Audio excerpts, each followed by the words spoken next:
Ratusan warga di Rembang, Jawa Tengah menggelar aksi dukung pembangunan pabrik semen di Desa Tegaldowo, Kecamatan Gunem, Kabupaten Rembang, Jawa Tengah. Aksi digelar dengan berjalan kaki dari balai desa setempat menuju sebuah waduk mini atau embung penampungan air yang baru selesai dibangun oleh PT Semen Indonesia. Desa Tegaldowo merupakan kawasan ring 1 pabrik semen karena nantinya perbukitan kapur di sebelah selatan desa ini akan menjadi pusat penambangan bahan baku pembuatan semen.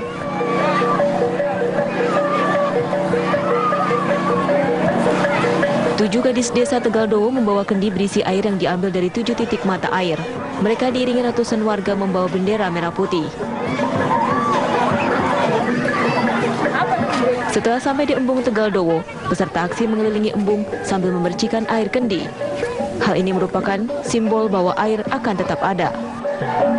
Berkat kepedulian dari PT Semen Indonesia tentang kepentingan air, tentang wadah embung yang digunakan untuk kepentingan kepada masyarakat, maka kita mengambil tempat di sini. Pihak desa Tegaldowo juga optimis keberadaan pabrik semen tidak akan berdampak buruk. Alasannya, di perbukitan desa Tegaldowo sudah belasan tahun berlangsung penambangan batu kapur. Tapi kondisi sumur-sumur warga masih bisa diandalkan untuk mencukupi kebutuhan sehari-hari.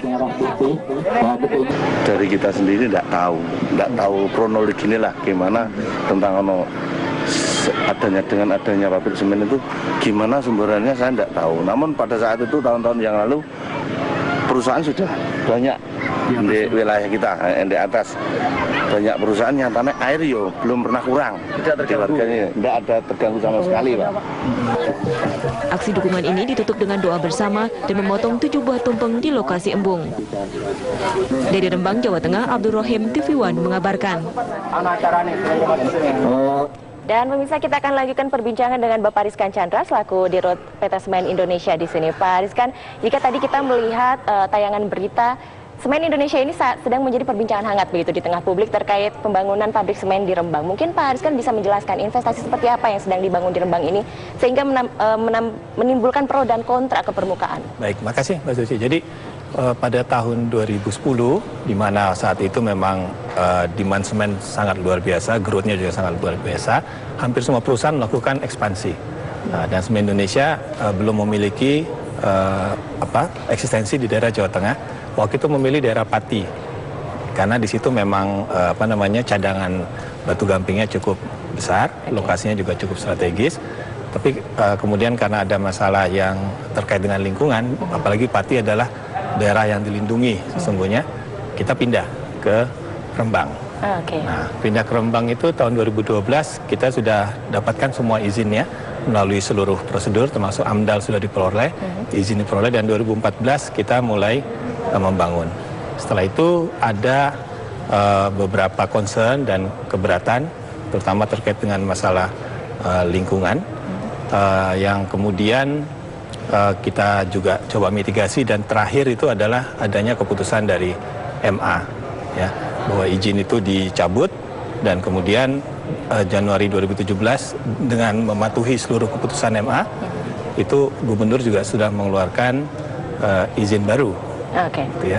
Dan berdasarkan itu kita sekarang juga terus mempersiapkan hal-hal yang menjadi concern, termasuk masalah lingkungan, di mana hal-hal seperti ini sebenarnya sudah kita mitigasi dan sudah juga kita lakukan di pabrik kita yang lama di Tuban, di mana hal yang menjadi concern misalnya air di sana dapat ditangani dengan baik, penghijauan setelah tambang juga dapat dilakukan dengan baik. Oke, baik.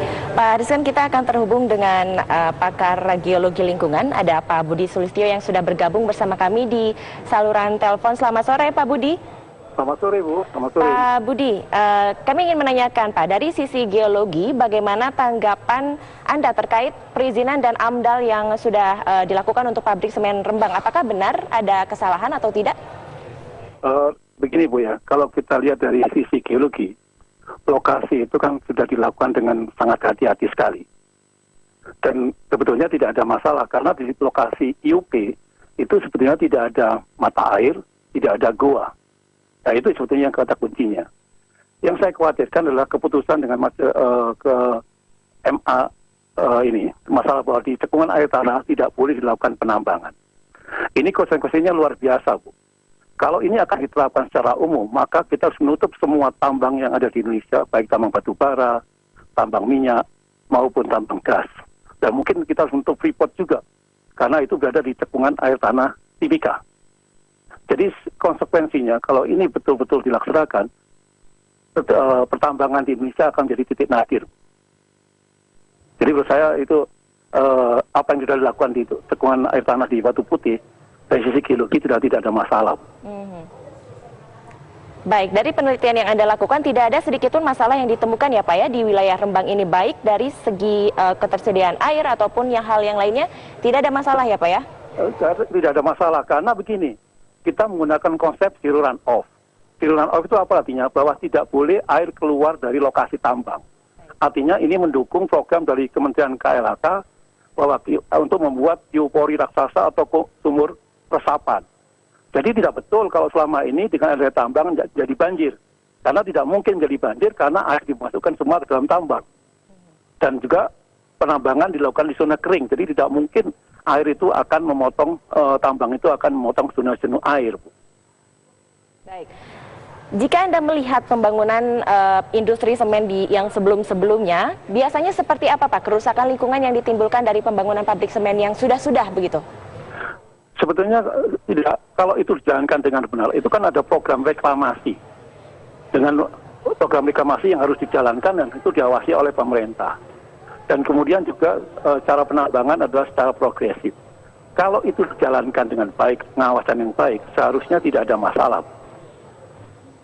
Nah, apakah jika Anda melihat pembangunan pabrik semen yang sudah berdiri sebelum-sebelumnya ini, apakah bisa mengatasi kesalahan atau kerusakan lingkungan begitu?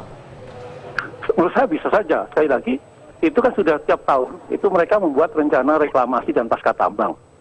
Itu dan itu harus mendapat persetujuan dari lembaga yang berwenang. Artinya di situ sudah kelihatan bahwa penambangan itu harus berwawasan lingkungan. Di mana itu merupakan standar taktis itu sebenarnya. Baik, terima kasih banyak Pak Budi Sulistyo atas informasinya. Terima kasih sudah bergabung bersama kami Pak Budi. Selamat sore. Kita kembali ke Pak Rizkan. Tadi kita sudah mendengar keterangan Pak Budi bahwa tidak ada masalah sebenarnya Pak ya dalam AMDAL yang dilakukan di pembangunan PT Pabrik Semen di Rembang itu. Kira-kira yang membuat warga menjadi gaduh di sana, Pak Budi melihatnya dari segi pendiri seperti apa? Jadi begini, mungkin yang pertama itu saya kira sekarang ini ada yang mengaitkan antara Rembang dengan Kendeng.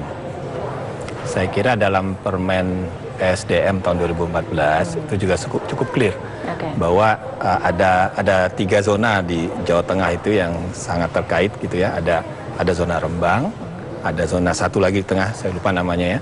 Dan di bawah itu adalah zona Kendeng. Dan Rembang itu kan ada di atas. Jadi selama ini mungkin ada mispersepsi gitu bahwa Rembang itu Kendeng itu Rembang. Kalau Pati memang Kendeng, ya. Tapi kalau Rembang sebenarnya itu bukan Kendeng. Itu adalah hal pertama yang mispersepsi yang mungkin ini juga perlu kita luruskan bersama. Kemudian hal kedua adalah bahwa di Rembang itu sesungguhnya dalam permen yang sama itu tidak termasuk kawasan bentang alam kars atau kars yang dilindungi. Jadi sebenarnya tadi seperti disampaikan oleh Pak Budi, itu sebenarnya aman untuk dilakukan penambangan. Nah, KBAK itu sebenarnya adanya di Pati, ada di Grobogan, ada di Blora. Nah, ini mungkin ada kesalahpahaman yang kedua gitu bahwa sebenarnya daerah tersebut bukan daerah yang dilindungi. Nah, mengenai concern tadi masalah air, saat ini pun kita sudah bangun embung di Rembang sebenarnya.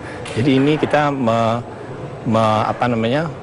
melakukan hal yang sama persis seperti yang dilakukan di Tuban, dan itu di Tuban itu membuat petani di sekitar, karena di daerah Batu Gamping tidak ada petani ya. Petaninya adanya di daerah-daerah sekitarnya. Itu dari panen 1 kali setahun, Mbak, itu menjadi 2 sampai 3 kali dalam setahun, karena airnya itu selalu tersedia. Ya, diakibatkan oleh adanya embung tersebut. Hal itu juga yang kita lakukan di Rembang, sehingga kekhawatiran mengenai hal tersebut itu sesungguhnya bisa dilakukan mitigasi. Pak Budi juga sudah menjelaskan ada metode tambang block mining system beserta zero run off. di mana air itu tidak keluar dari sana. Baik. Sehingga itu diharapkan justru akan dapat menambah debit seperti yang sudah terjadi di Tuban. Baik, artinya PT Semen Indonesia sudah mengantisipasi kerusakan-kerusakan lingkungan yang mungkin akan terjadi, tapi sudah solusinya sudah dicarikan ya Pak ya, untuk pembangunan semen di Rembang ini. Baik, Pak Ariskan, nanti kita akan lanjutkan kembali perbincangan kita, namun kabar pasar harus jeda terlebih dahulu pemirsa. Kami akan kembali sesaat lagi.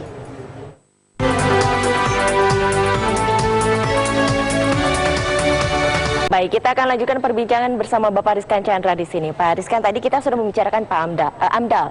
Apakah AMDAL yang sudah dibuat oleh PT Semen Indonesia ini sudah melibatkan warga di Rembang? Baik, Mbak Susi. Jadi AMDAL ini kita pertama melakukan 2012, ya.